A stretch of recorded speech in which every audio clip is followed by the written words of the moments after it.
When Jimmy was 17, he married Frances Anderson, who was only 15 years old. He met her while playing piano at her dad's church. They loved each other very much and both wanted to serve God. Soon, they had a baby boy named Donnie. They were very poor. They traveled from town to town, sleeping in small rooms, churches, or cheap motels. Jimmy preached and sang in churches, and they only made about $30 a week. That is very little money, but they believed God would take care of them. Frances helped Jimmy with everything. Later, she even helped run the church's money and became very important in their ministry. Their son Donnie also grew up to become a preacher, just like his dad.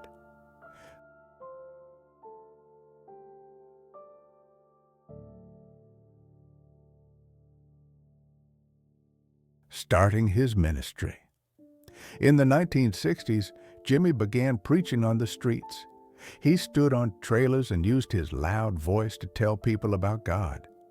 In 1960, he made his first music album called Some Golden Daybreak, as people loved his voice and piano playing, and soon he became well known. Jimmy turned down a chance to join a big music company called Sun Records, where his cousin Jerry Lee became famous. Jimmy said no because he wanted to sing only for God.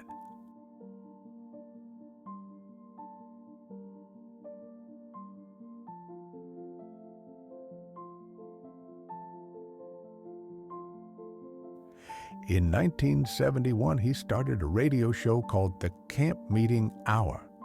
Soon, it became a TV show, and by the 1980s, Jimmy was on over 3,000 TV stations.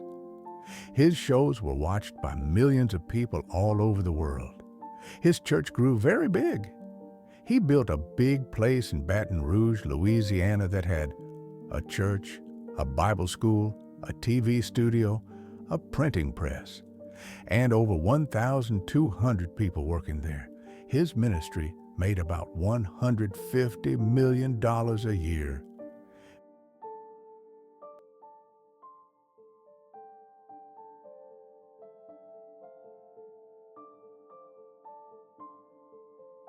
Big trouble and scandals. But then, something very sad happened. In 1988, people found out that Jimmy had gone to a motel with a woman who was not his wife. She was a prostitute, and someone took pictures. This made many people very upset. His church group, the Assemblies of God, told Jimmy to take a break. When he said no, they took away his preacher license. On February 21st, 1988, he stood in front of his church crying and said to the world, "I have sinned." Many people cried too. Yes, some forgave him, others did not. Then, in the 1990s, another problem happened. People said Jimmy had met another prostitute. This made his life even harder. But through all of this, Frances stayed by his side. She still loved him and helped him. Donnie also helped and preached more.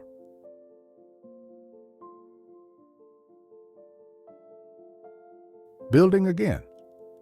In 2009, Jimmy started a new TV channel called the Sun Life Broadcasting Network. It showed preaching and music all day. Jimmy had a show called The Message of the Cross.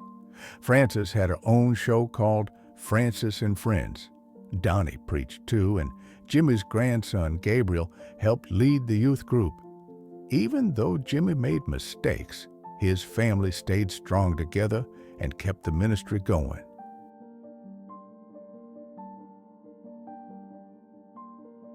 His home and money. At first, Jimmy and Frances lived very simply, but later, when they had more money, they built a big house with over 9,000 square feet on 20 acres of land. The house had gold faucets, a hot tub, and lots of fancy things. Some people said it was too much for a preacher, but Jimmy said it was a blessing from God. By the time he died, Jimmy was worth about $10 to $15 million. He made money from his books, music, and TV shows. He wrote over 50 books and sold 15 million music albums. He even got a Grammy nomination. Music and heart. Jimmy loved music. He played the piano with his whole heart. His songs like There Is a River and Let Me Thank You Again made people cry, smile, and feel close to God. Even when he was old, he still sang and played the piano. He once said, "Music is the language of the heart." For Jimmy, music helped him tell people about God. His final days. In June 2025, Jimmy had a heart attack. He was very sick. His family asked people to pray for him. Donnie told everyone that his father might not live much longer. Frances stayed with Jimmy at the hospital the whole time. She only left to eat and sleep a little. On July 1st, 2025, Jimmy died from cardiac arrest. His heart stopped beating. He was 90 years old. What people remember? When Jimmy died, many people cried. Some said he helped them find God. Others remembered the sad things he did. But most people agreed Jimmy Swaggart had a big impact on the world.